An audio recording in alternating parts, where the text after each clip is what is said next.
اللہ نے آدم کو بنایا اور حوا کو ساتھ بیوی بنایا، اولاد بعد میں دی۔ اور ایک اور بات، آدم کو بنا دیا مٹی کا پتلا اکٹھا کر کے، مٹی اکٹھی کر کے پتلا بنا دیا، 40 سال کے بعد روح ڈالی، چل بھائی جا جنت، اور اکیلے بھیج دیا، بیوی نہیں دی۔ حالانکہ اللہ چاہتا تو ساتھ ہی حضرت حوا کی مٹی کا ڈھیر بھی لگا دیتا، اس کا پتلا بھی تھپ دیتا، فرشتوں سے تھپوا دیتا، اور پھر 40 سال کے بعد دونوں کو اکٹھا جنت میں ڈالتا۔ بہت سارے پیغام، اس میں بہت سارے پیغام، تاخیر ساتھ نہیں بنایا، دیر سے بھیجا، انتظار قدر کو بڑھانے کے لیے کہ عورت کی قدر کرنا، کمزور ذات ہے، کمزور مخلوق ہے، قدر کرنا۔ دوسرا،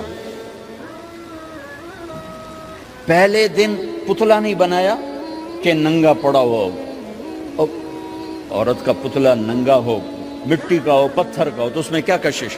تو ان مرد کے لیے کشش کوئی نہیں، تو فرشتوں کو کیا کشش تھی؟ پہلے دن سے عورت کو پردے میں بنایا، بے پرد نہیں کیا، بے پرد نہیں کیا، اس کا پتلا نہیں بنایا، اسے ننگا نہیں چھوڑا،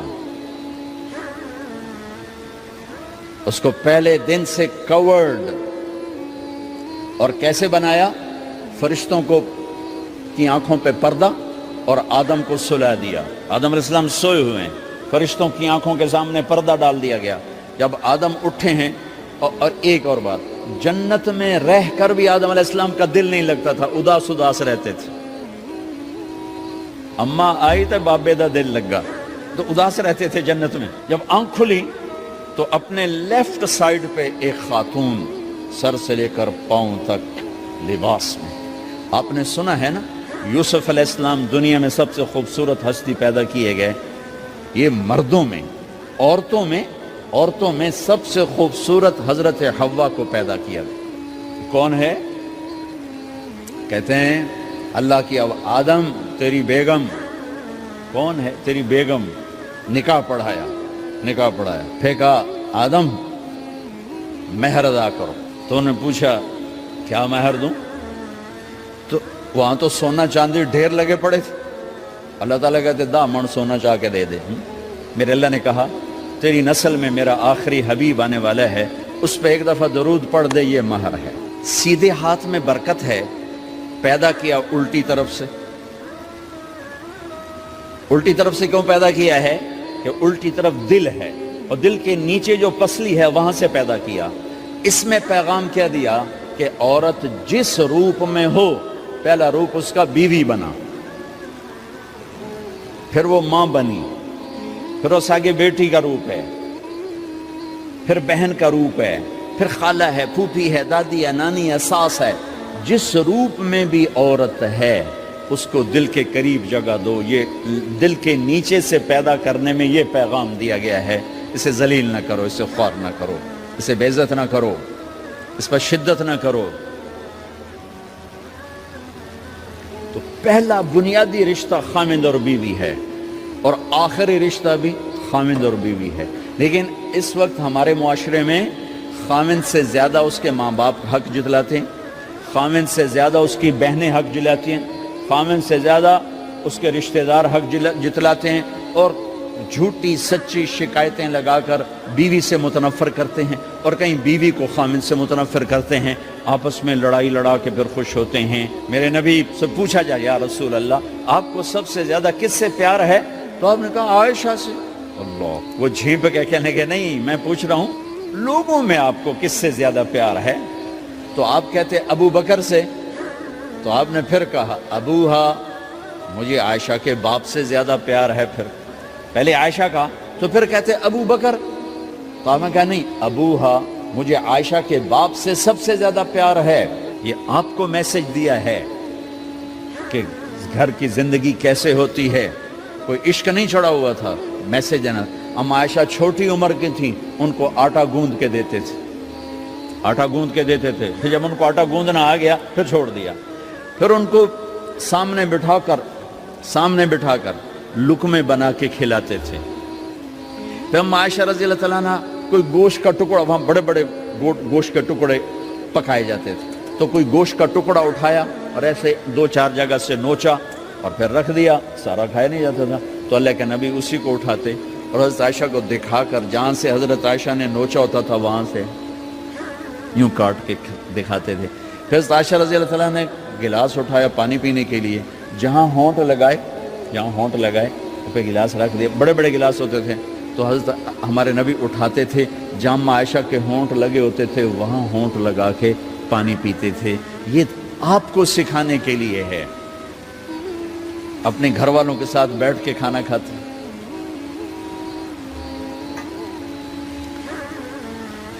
یہ میرے نبی کی معاشرت ہے, یہ میرے نبی کی زندگی. گھر میں جھاڑو دیتے, اپنے کپڑے خود دھوتے, کوئی چیزیں بکھری پڑی ہوتی تو بیوی کو نہیں ڈانٹتے, خود اٹھ کے سیٹ کر کے رکھ دیتے. گھر والوں کے ساتھ مل کر برتن دھوتے, صفائی کرتے, گھر والوں کے ساتھ مل کر. یہ میرے نبی کی ایک خوبصورت زندگی ہے. بھائیوں بہنوں, ہم بھلا چکے ہیں. بیوی کے لیے خامند کو سب سے بڑا حقدار. بعض لڑکیاں ایسی نادانی کرتی ہیں کہ شادی کے بعد بھی اپنے ماں باپ کی آنکھ کو دیکھ کے چلتی ہیں. شادی کے بعد سب سے بڑا حق خامند کا ہے. شادی کے بعد سب سے بڑا حق خامند کا ہے. ماں باپ پیچھے چلے جاتے ہیں, بہن بھائی پیچھے چلے جاتے ہیں, لیکن یہ نادانیاں بھی دیکھنے کو ملتی ہیں کہ شادی کے بعد بھی ماں باپ اپنی بچی کو اپنے قابو میں رکھنے کی ترتیبیں سوچتے ہیں تو وہ بھی اپنی بچی کا گھر برباد کر دیتے ہیں. میرے نبی سے پوچھا گیا, یا رسول اللہ عورت پر سب سے زیادہ کس کا حق ہے؟ تو آپ نے فرمایا اس کے خامند. ایک خاتون ہے, یا رسول اللہ میری شادی ہو رہی ہے تو میرے اوپر میرے خامند کا کیا حق ہے؟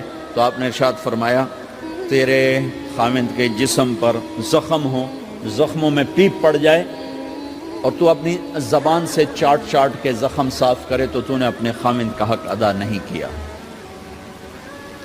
خامند کو سمجھایا کہ سب سے بہترین مسلمان وہ ہے جو بیوی سے اچھا سلوک کرتا ہے, اور میرا سب سے اچھا سلوک ہے اپنی بیویوں کے ساتھ. یعنی قاب قوسین او ادنا آپ کا مقام ہے. اللہ پاک کا دیدار اپنی آنکھوں سے کیا ہوا ہے, اور آپ ہمیں معاشرت سکھا رہے ہیں کہ ایک جہاد کے سفر سے واپس آ رہے ہیں, اما عائشہ ساتھ ہیں, تو آپ نے صحابہ سے کہا بھئی آگے چلے جاؤ. سارے آگے چلے گئے. جب سارے نظروں سے غائب ہو گئے تو آپ نے کہا, عائشہ دوڑ لگاؤ گی میرے ساتھ؟ عائشہ نے نہیں کہا, میرے نبی نے کہا, دوڑ لگاؤ گی؟ آج کل کا کوئی علامہ بھی یہ نہیں کرے گا. عائشہ دوڑ لگاؤ گی میرے ساتھ؟ کہا جی لگاؤں گی. تو دوڑ لگائی. تو عائشہ فرماتی ہے میں آگے نکل گئی, اللہ کے نبی پیچھے رہ گئے. چاہے آپ جان بوجھ کے آستہ ہوئے ہوں ان کی دل جوئی کے لیے. کچھ سال گزر گئے, پھر جہاد کے سفر سے واپسی ہو رہی ہے تو آپ نے صحابہ سے کہا بھائی آگے چلے جاؤ. تو سارے آگے چلے گئے, غائب ہو گئے. عائشہ دوڑ لگائیں؟ کہا جی لگائیں. تو فرمایا کہ ان دنوں میں ذرا موٹی ہو گئی تھی, جب دوڑ لگائی تو اللہ کے نبی آگے نکل گئے. تو پھر آپ نے کہا عائشہ ہذہ بتلک, عائشہ اب تیرا میرا حساب برابر ہو گیا. اس دفعہ تو آگے نکل گئی, آج میں آگے نکل گیا. یہ میرے نبی کی معاشرت ہے کہ بھری محفل میں کہہ رہے ہیں مجھے عائشہ سے سب سے زیادہ پیار ہے. اور عرب میں عیب تھا, جیسے ہمارے ہاں بھی عیب ہے کہ کوئی بھری محفل میں کہ مجھے بیوی سے سب سے زیادہ پیار. کہ تیری ماں کتنے گئی؟ بھائی ماں کا اور خانہ ہے, بیوی کا اور خانہ ہے. ماں کی اور جگہ ہے, بیوی کی اور جگہ ہے. تو میں آپ سب سے کہتا ہوں, ماں باپ کی وجہ سے بیویوں پہ زیادتی نہ کرو, بیوی کی وجہ سے ماں باپ پہ زیادتی نہ کرو. بڑے ہو تو بڑے بنو. ہمارے نبی تو آپ سسر بھی ہیں نا, آپ نے 4 بیٹیوں کی شادیاں, 2 تو ایک ہی کو دے دی, عثمان کو, رقیہ اور ام کلثوم رضی اللہ تعالیٰ عنہما, حضرت عثمان کے نکاح میں. ابو العاص رضی اللہ تعالیٰ عنہ کو زینب, اور سب سے پیاری محبوب بیٹی حضرت علی رضی اللہ تعالیٰ عنہ. باقی 3 نکاح بڑے سادہ کیے. حضرت فاطمہ کا نکاح بڑے دھوم دھام سے کیا. ان کا رشتہ لے کر صدیق آئے, یا رسول اللہ میں خواہش مند ہوں, آپ چپ رہے. پھر حضرت عمر بعد میں گئے, یا رسول اللہ میں خواہش مند ہوں, آپ چپ رہے. تو عبد الرحمن بن عوف رضی اللہ تعالیٰ نے حضرت علی سے کہا, علی تو جا, تجھے دے دیں گے.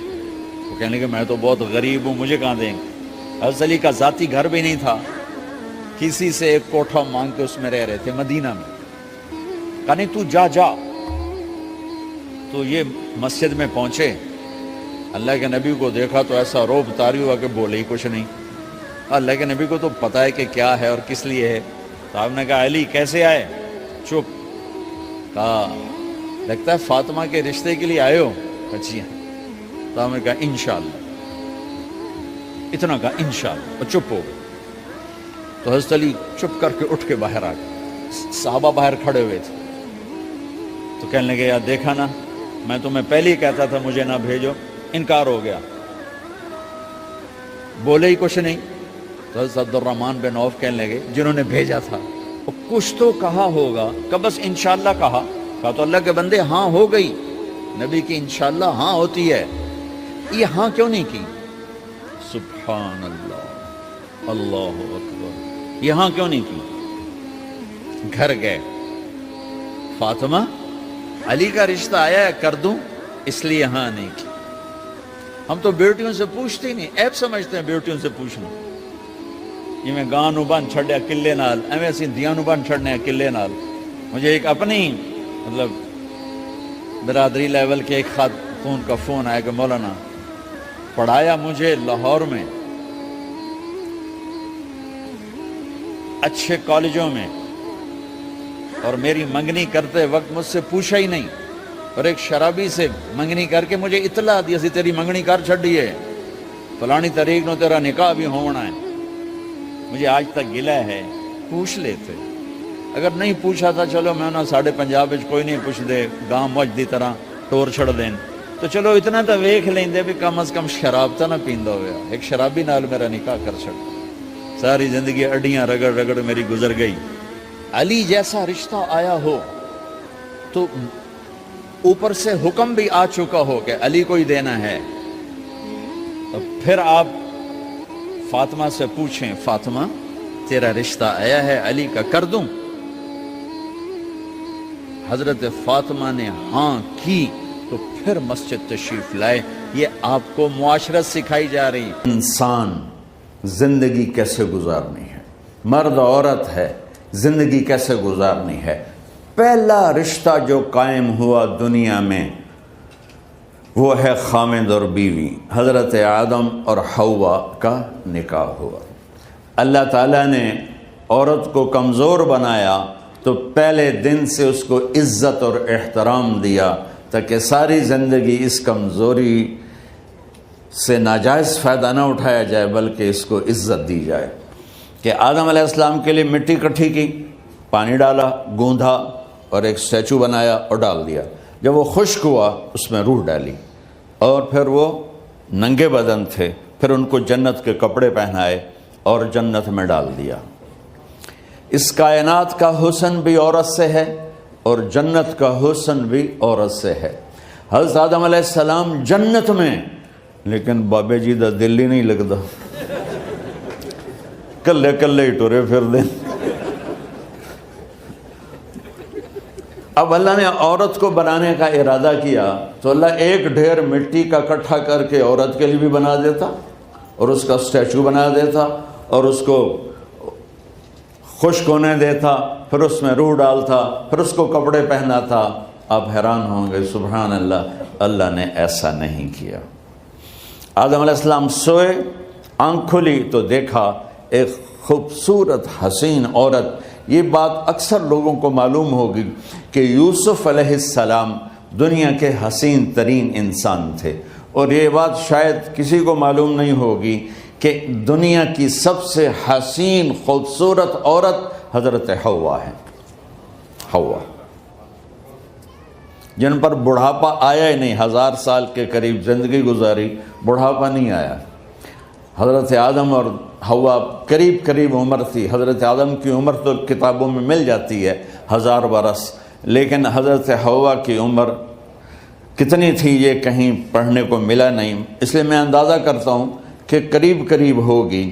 بڑھاپا نہیں آیا, بیماری نہیں آئی.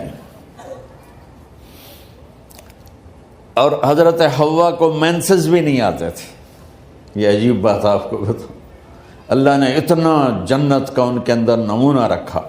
تو جب حضرت آدم کی آنکھ کھلی تو دیکھا ایک حسن کا پیکر، انہوں نے تو جنت ہی بھول گئی. کہنے لگے یا اللہ ہن دل ٹھریا جا کے یا اللہ کون ہے؟ کہ تیری بیگم. کہ واہ جی واہ، موجاں ہی موجاں.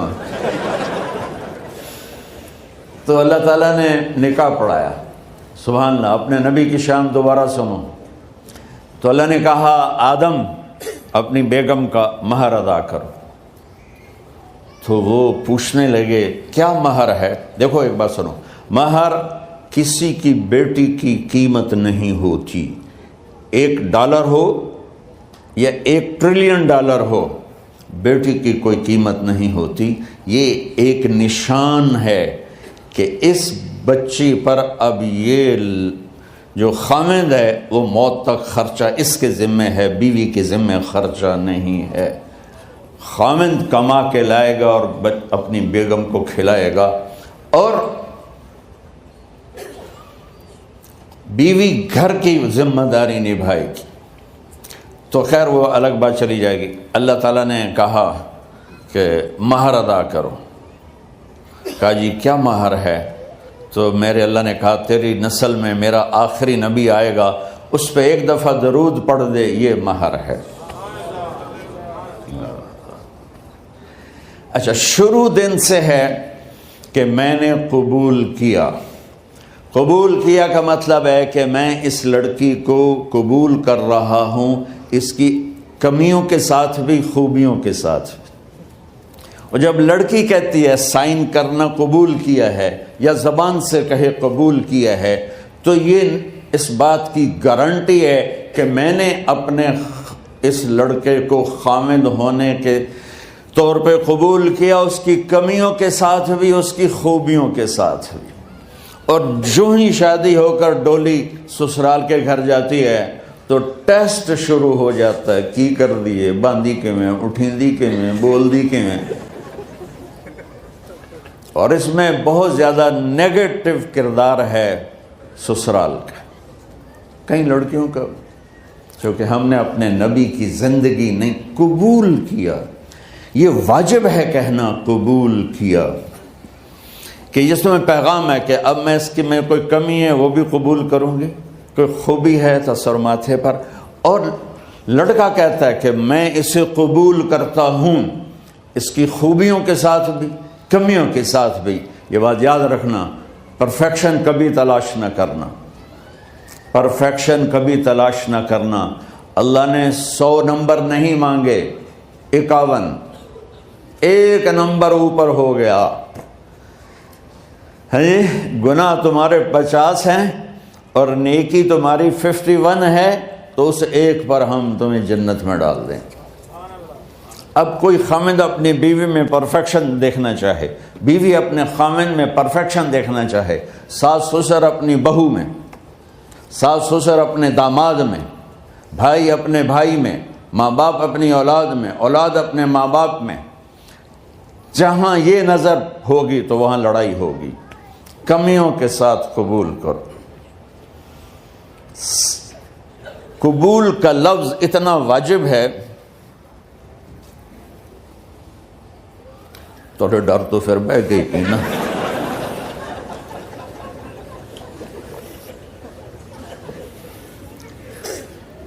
قبول کا لفظ اتنا ضروری ہے کہ اس کے بغیر نکاح ہی نہیں ہوتا. میں یہ کئی جگہ لطیفہ سنا چکا ہوں، اور واقعی قصہ بھی ہے، ایسے لطیفہ نہیں ہے. میرے دوست ہیں، ذمہ دار ہیں اچھے، تو ان کے گاؤں کا ایک بچہ چھوٹی عمر میں بسوں پہ جا کے نا وہ جاب پہ لگ گیا. تو اس کا کام ہوتا ہے بس کو صاف کرنا، ڈرائیور کو چائے پلانا، اور جہاں کہیں رش ہو تو اس کو ڈائریکشن دینا، استاد جی کٹ لو، استاد جی آن دیو، استاد جی جان دیو. تو یہ اس کا محاورہ بن جاتا ہے.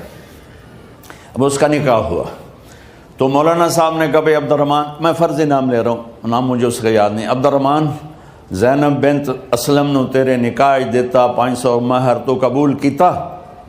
تھوڑی دیر سوچ کے کہندا جی آن دیو. اس نے ساری زندگی آن دیو ہی سیکھا تھا، تو اس کے بھائی نے اس کو نہیں ماری؟ تو کہنے لگا جی جان دیو۔ مولانا صاحب نے کہا آن دیو جان دیو نال کم نہیں بننا، تو آگے میں قبول کیتا۔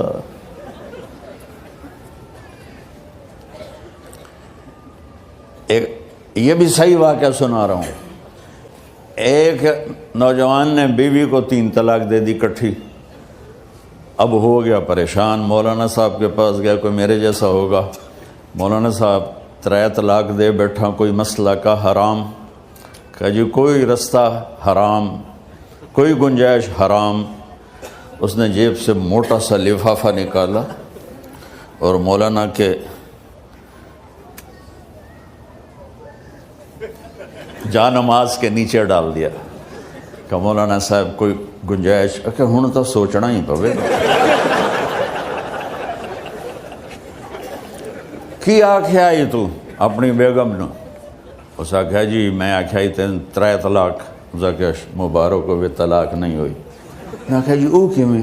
آکھیا او جڑا یہ طلاق ہے عربی دا لفظ، اس سے چاکھنا پمدا ہے طلاق۔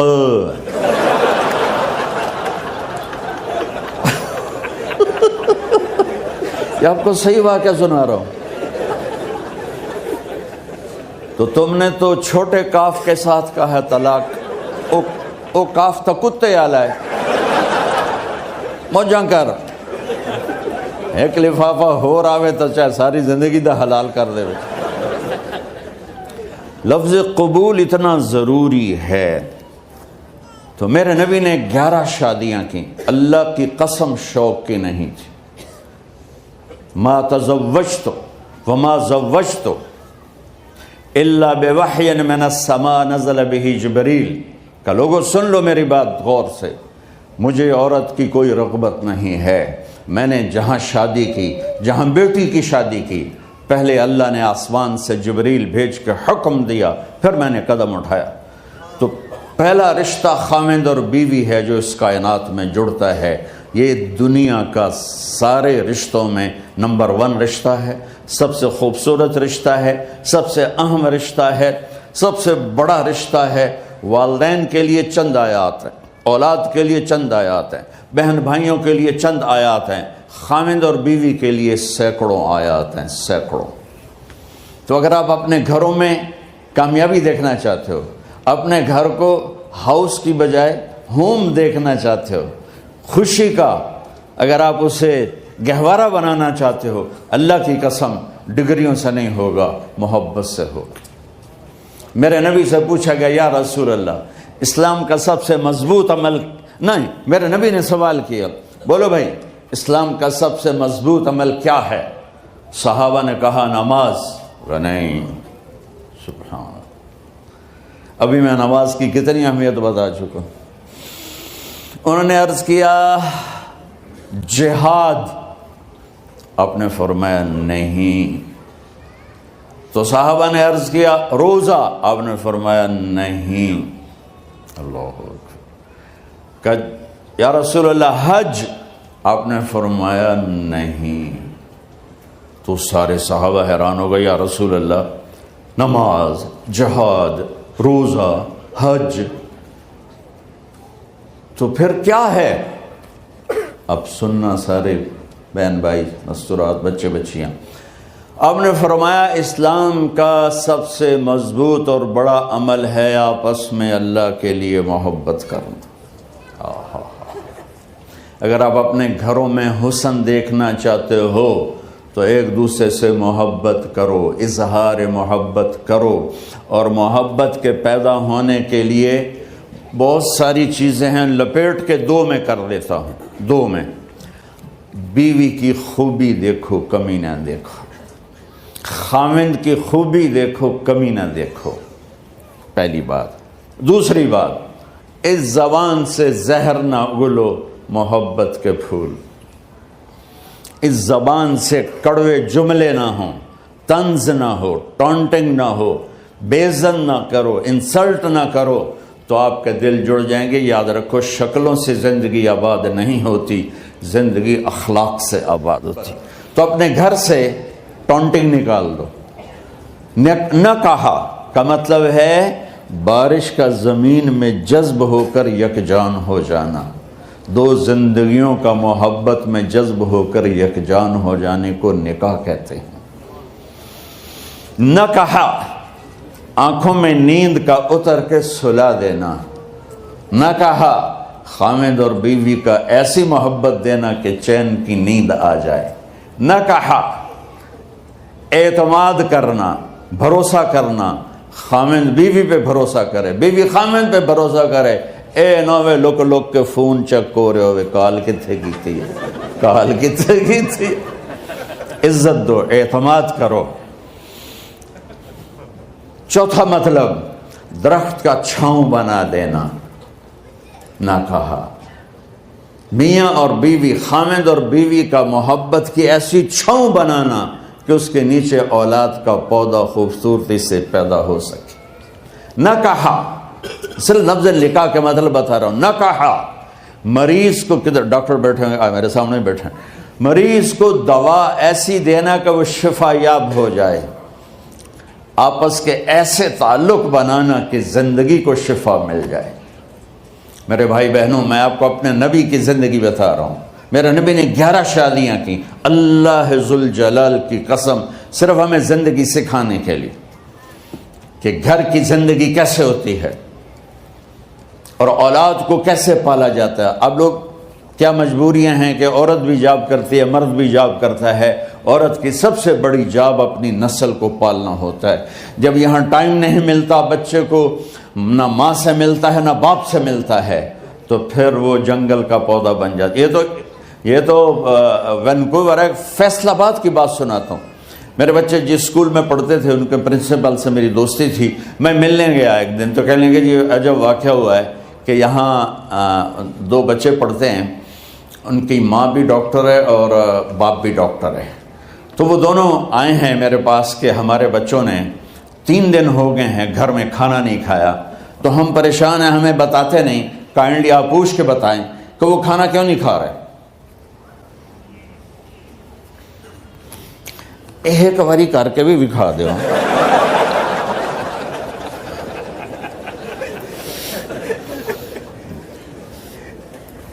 ہمارا دین اتنا خشک نہیں، ہمارے مولوی صاحبان نے زیادہ خشک بنا دیا۔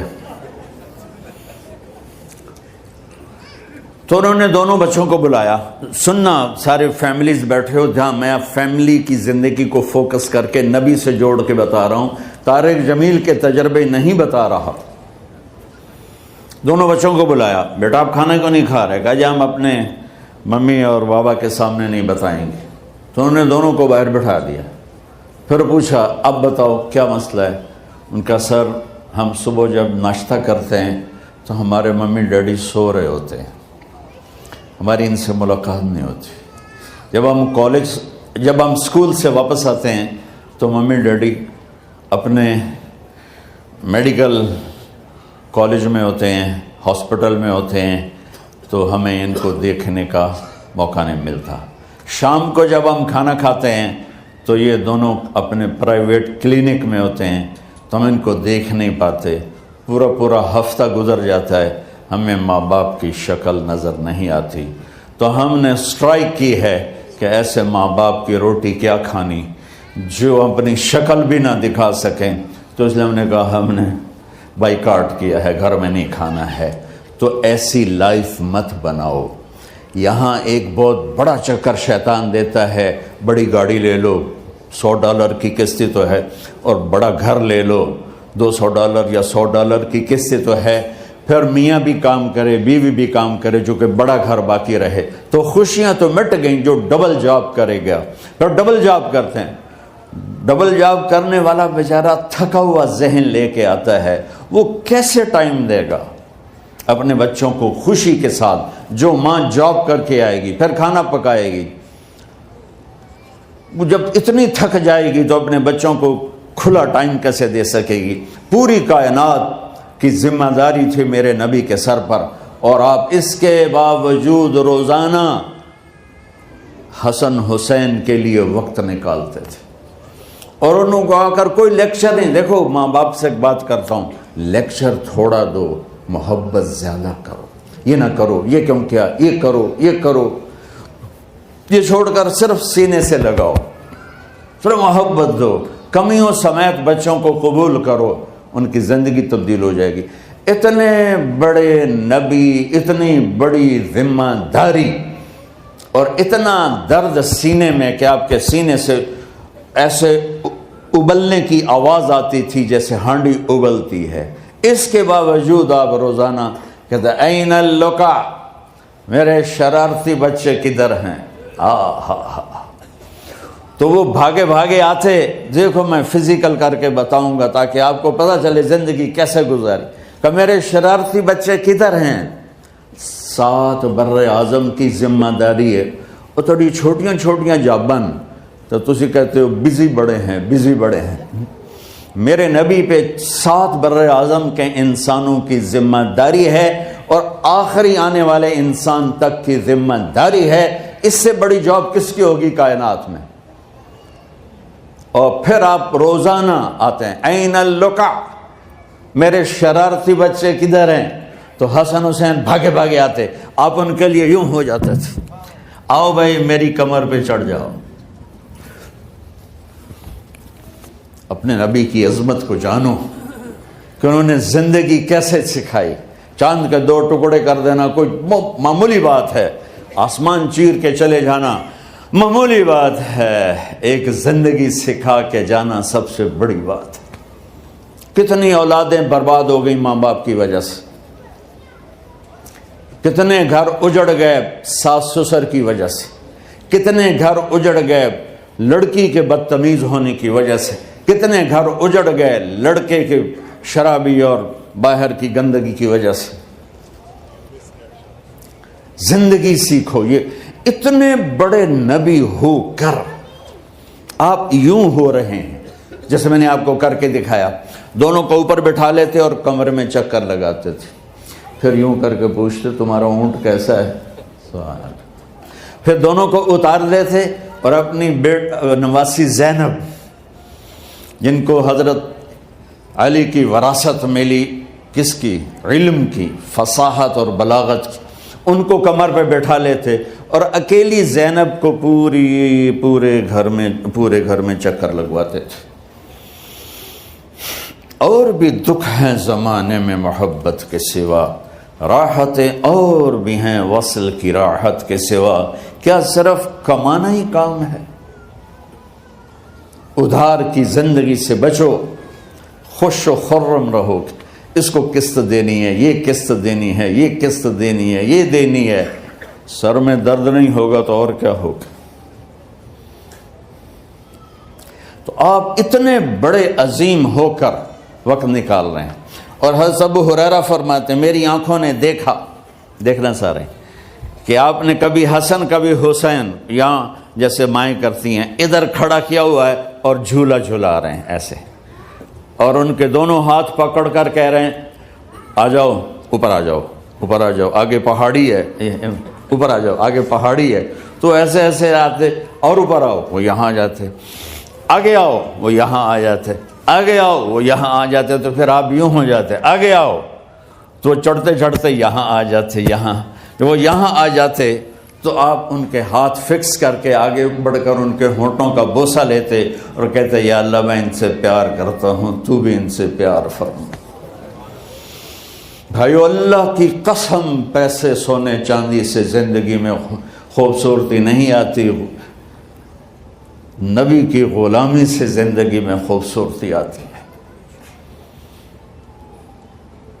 اتنے بڑے نبی ہیں اور حضرت عائشہ سے کہہ رہے ہیں دوڑ لگائیں۔ یہاں کسی مولانا سے پوچھو اپنی بیوی سے کبھی کہا اس نے کہ دوڑ لگائیں؟ الٹا سوٹا لے تو کھلو جائے گا۔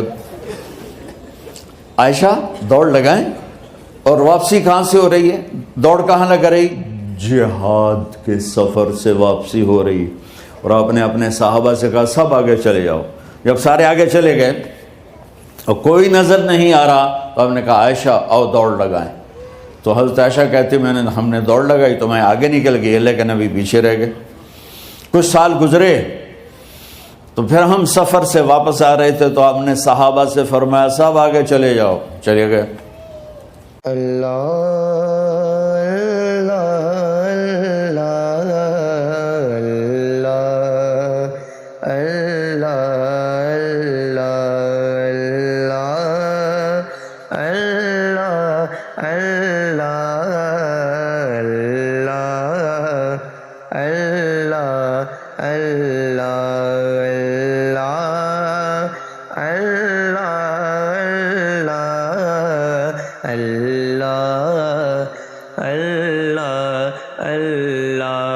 حاضر ہے تیرے دربار میں ہم، اللہ کرم اللہ کرم، دیتی ہے صدائے چشم نم، اللہ کرم اللہ کرم، اللہ اللہ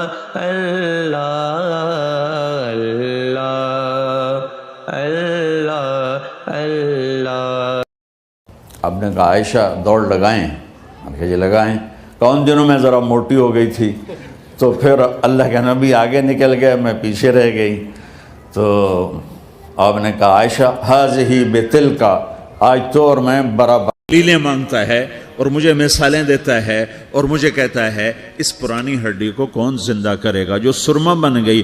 قل یحییھا الذی انشأھا اول مرہ، بتاؤ میرے حبیب کہ اسے وہ زندہ کرے گا جس نے اسے بنایا اور پیدا کیا تھا۔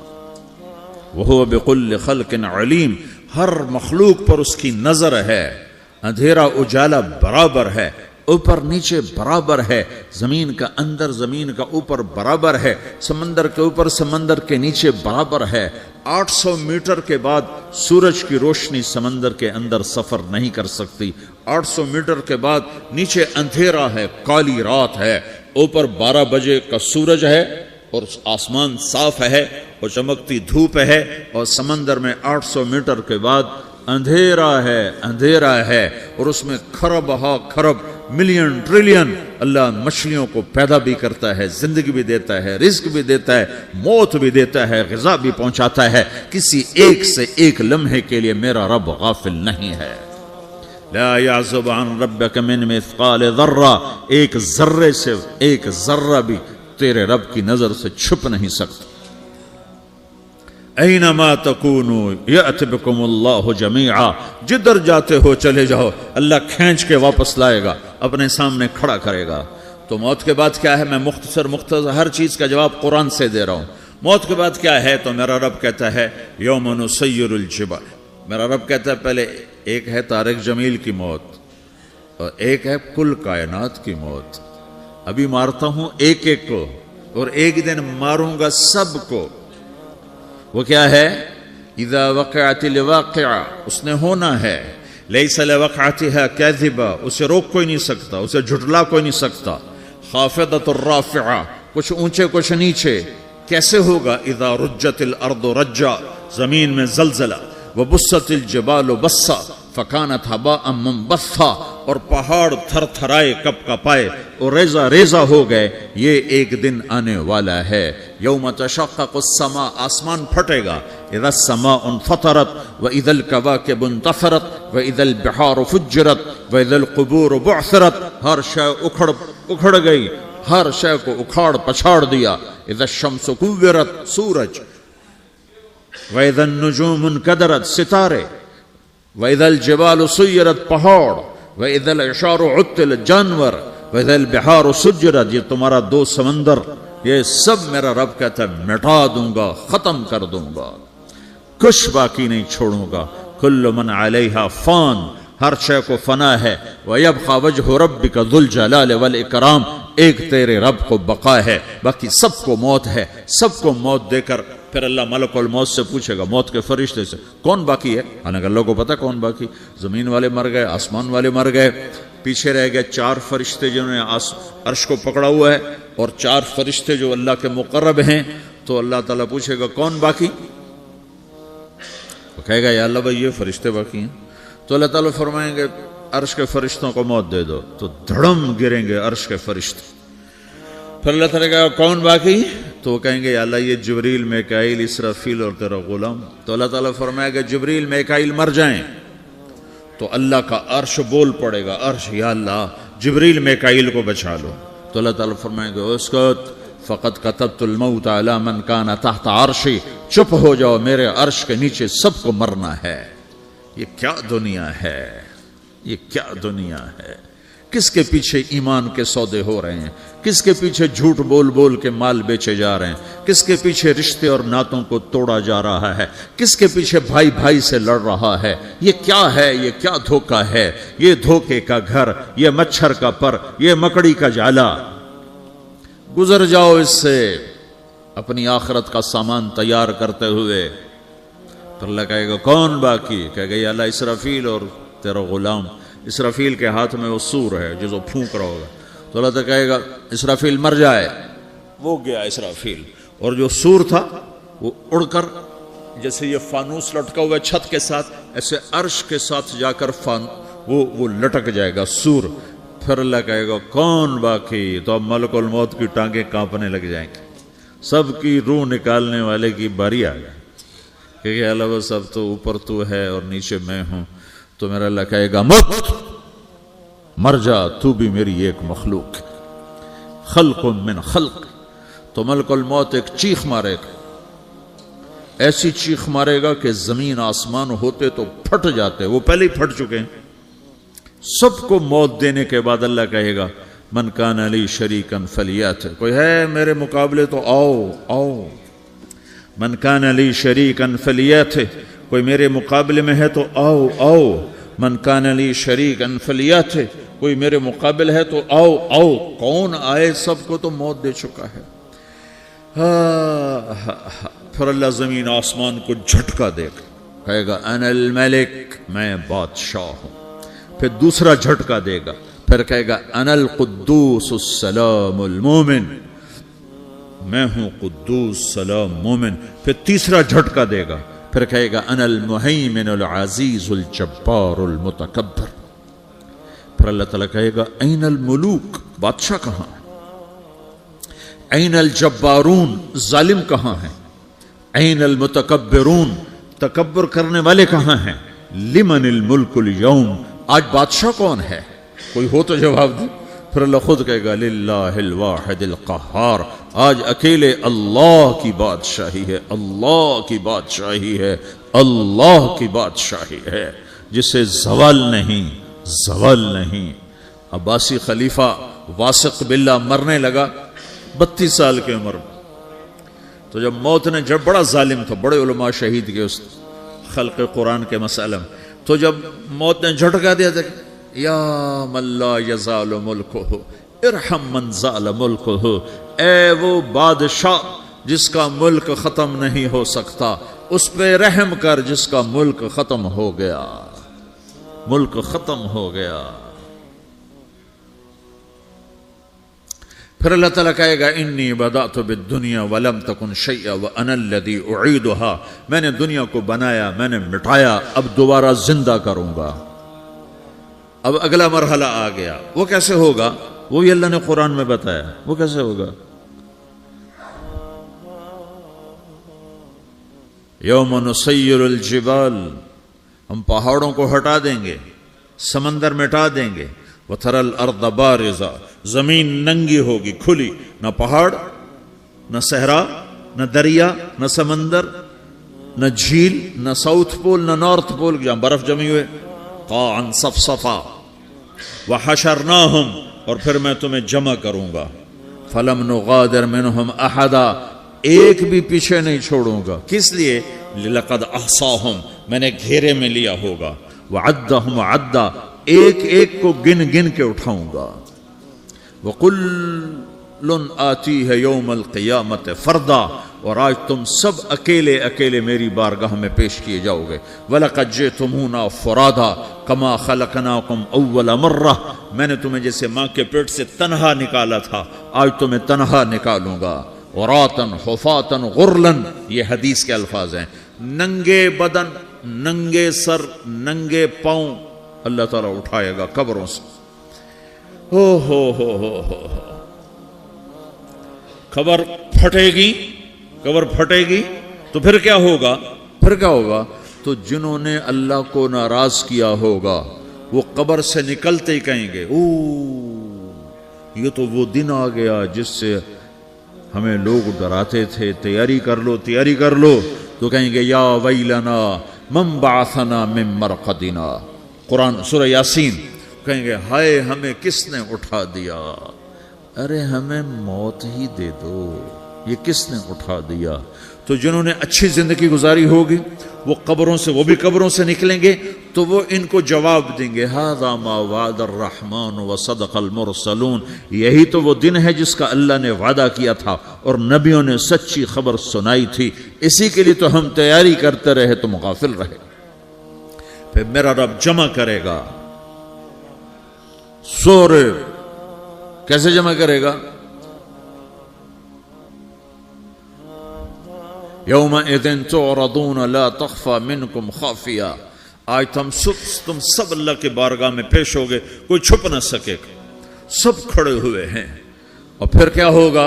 وجاء ربک والملک صفا صفا، پہلے فرشتے آئیں گے، پہلا آسمان، دوسرا، تیسرا، چوتھا، پانچواں، چھٹا، ساتواں آسمان کے فرشتے آئیں گے، پھر میرے رب کا عرش آئے گا، وجاء ربک والملک صفا صفا، میرا رب آئے گا، وَيَحْمِلُ عَرْشَ رَبِّكَ فَوْقَهُمْ يَوْمَئِذٍ ثَمَانِيَةٌ، 8 فرشتوں نے عرش کو اٹھایا ہوا ہوگا، 8 فرشتوں نے، آج اب 4 ہیں، اس دن 8 ہوں گے، انہوں نے اٹھایا ہوا ہوگا، اور وہ اوپر سے نیچے آئے گا اللہ کا عرش، اس کی آواز اور دہشت سے سارا مجمع مرد عورت بے ہوش ہو کے گر جائے گا، سب بے ہوش ہو، کیا نبی، کیا شہید، کیا بڑے، کیا چھوٹے۔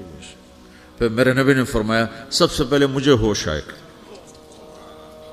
سب سے پہلے مجھے ہوش ہے، میں کھڑا ہو کر دیکھوں گا تو موسیٰ علیہ السلام اللہ کے عرش کا پایا پکڑ کے کھڑے ہوں گے۔ تو آپ نے فرمایا مجھے نہیں پتا وہ مجھ سے پہلے بے ہوش میں آئے یا اللہ نے ان کو بے ہوش ہی نہیں کیا، اس بے ہوشی کے بدلے میں جو دنیا میں دے دی تھی، جب انہوں نے کہا تھا تجھے دیکھنا چاہتا ہوں تو اللہ نے کہا نہیں دیکھ سکتے، اب تھوڑا دکھا دے، تو اللہ نے تجلی ڈالی تو 40 دن کے لیے بے ہوش ہو گئے، 40 دن کے بعد ہوش آیا۔ تو سب سے پہلے میرے نبی کو ہوش آئے، پھر باقیوں کو ہوش آئے گا، پھر اللہ سب سے پہلے ابراہیم علیہ السلام کو جوڑا پہنائے گا، اول من یکسا ابراہیم، انبیاء بھی ننگے اٹھائے جائیں گے، تو سب سے پہلے اللہ تعالیٰ ابراہیم علیہ السلام کو کپڑے پہنائے گا، پھر اللہ اپنے فرما، اس کے بعد اللہ تعالیٰ مجھے پہنائے گا، پھر اللہ تعالیٰ اس کے بعد سارے انبیاء کو پہنائے گا۔ اس کے بعد کون ہے؟ ڈاکٹر صاحب، صدر صاحب، وزیر صاحب، کون؟ اس کے بعد آپ نے فرمایا اللہ مؤذنین کو کپڑے پہنائے گا۔ مؤذن وہ تمہارے تنخواہ لینے والا، ہر کوئی ڈانٹتا ہے جس کو اذان دیر سے کیوں دی، اذان جلدی کیوں دی۔ اس کے بعد اللہ تعالیٰ مؤذن کو کپڑے پہنائے گا، پھر اس کے بعد اپنے اپنے درجات کے مطابق اللہ تعالیٰ جس کو چاہے گا پہنائے گا۔ پھر میرا رب کہے گا یا عبادی انی انصت لکم منذ ان خلقتکم الی یوم احییتکم، میرے بندو میں نے تمہیں پاناما میں پیدا کیا، پیدا ہونے سے موت تک میں نے تمہیں کچھ نہیں کہا، صرف تمہیں دیکھتا رہا، تمہاری سنتا رہا۔ فالیوم انصتوا لی، آج میں بولوں گا تم سنو گے۔ ہذہ صحفکم تقرأ علیکم، ابھی میں تمہاری فائل کھولنے والا ہوں۔ یوم تبلی السرائر فما لہ من قوت ولا ناصر، دنیا میں پردے ڈالتا ہوں، رات کو زنا ہو رہا ہے پردے ڈال رہا ہے، رات کو تہجد کوئی پڑھ رہا ہے پردے ڈال رہا ہے، ایک رات کو ننگا ناچ دیکھ رہا ہے اللہ پردے ڈال رہا ہے، ایک رات کو دعائیں مانگ مانگ کے رو رہا ہے اللہ پردے ڈال رہا ہے، ایک جھوٹ بول کے سودا بیچ رہا ہے اللہ پردہ ڈال رہا ہے، ایک سچ بول کے بیچ رہا ہے اللہ تعالیٰ پردہ ڈال رہا ہے۔ لیکن کہ یوم تبلی السرائر، آج ہم پردے اٹھا دیں گے، ہم کہیں گے وامتازوا اليوم ایھا المجرمون، آج نافرمانوں کو الگ کر دو۔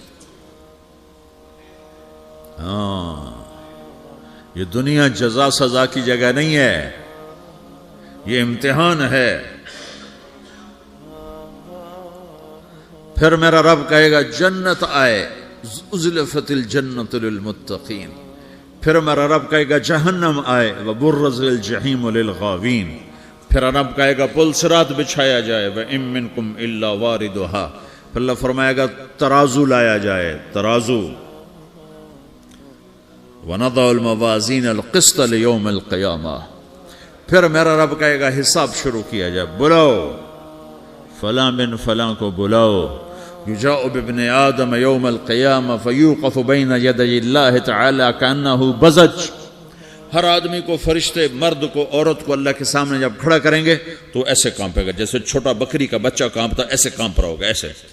تو اللہ تعالیٰ کہے گا اعطیتک وخولتک وانعمت علیک ارنی ماذا صنعت فیہا، میرے بندے تجھے پاناما میں بہت کچھ دیا تھا، تو آج کیا لائے ہو میرے لیے، دکھاؤ تو صحیح. تو جو اسی کے چکر میں پڑا رہا اور آگے کچھ نہ بھیجا، وہ کہے گا یا رب جمعتہ وثمرتہ وترکتہ اکثر ما کان، یا اللہ وہ تو میں وہیں پاناما میں چھوڑ کے آ گیا، اگر اجازت ہو تو میں لے آؤں. تو اللہ کہے گا پاناما تو مٹ چکا ہے، تو میں اپنی طرف سے کہہ رہا ہوں.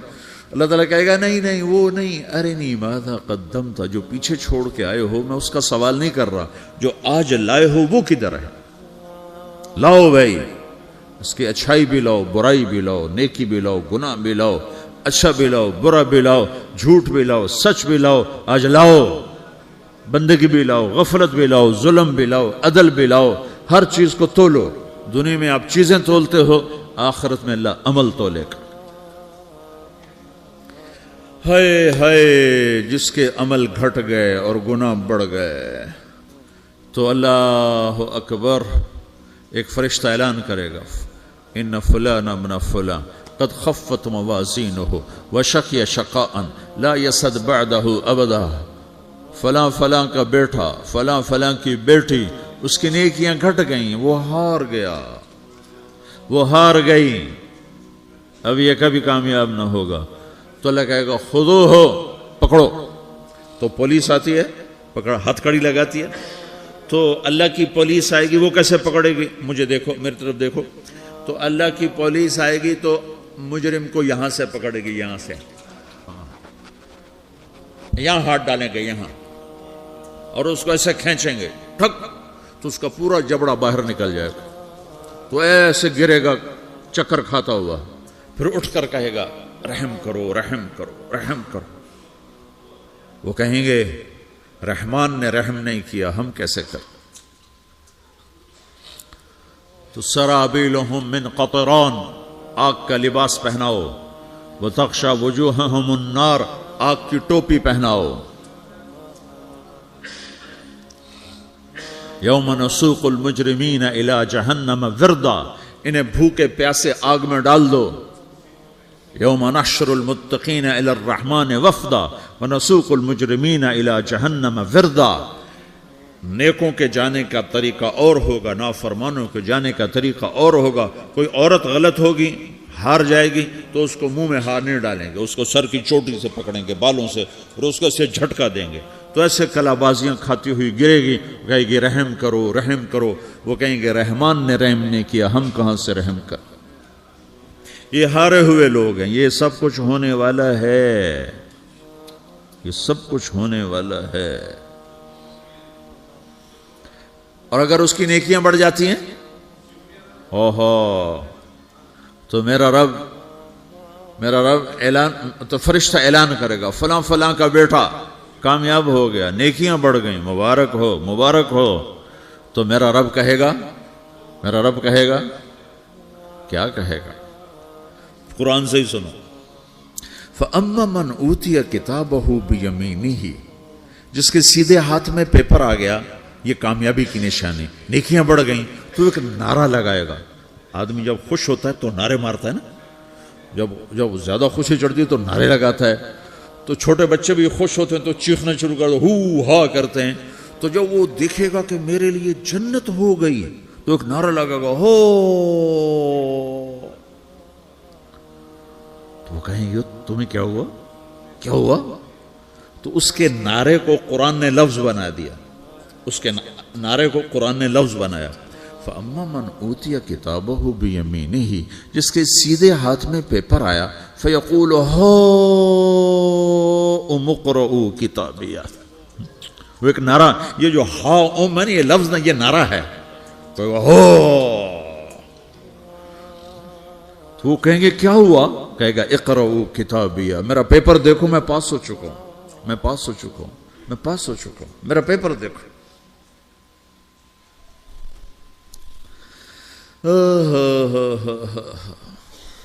وہ کہے گا تو کیسے پاس ہو گیا؟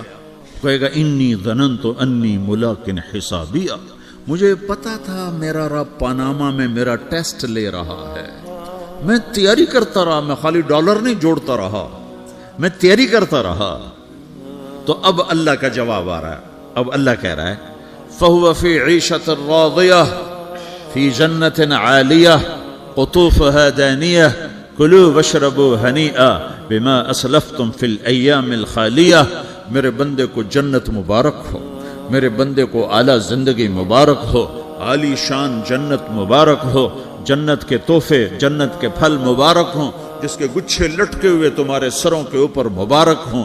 یا آپ کے انگور کا گچھا اتنا سا ہوتا ہے نا، دیکھا نا اتنا سا ہوتا ہے، ابھی روزانہ کھانے پر نظر آتا ہے، اتنا سا گچھا ہوتا ہے۔ تو ایک بدو نے اللہ کے نبی سے پوچھا یا رسول اللہ جنت میں انگور ہیں؟ آپ نے کہا ہیں۔ وہ کہنے لگا ایک گچھا کتنا بڑا ہوتا ہے؟ تو آپ نے کہا ایک مہینہ سیدھا اڑتا اڑتا اڑتا اڑتا اڑتا جہاں پہنچے گا اتنا بڑا جنت کے انگور کا ایک گچھا ہوگا۔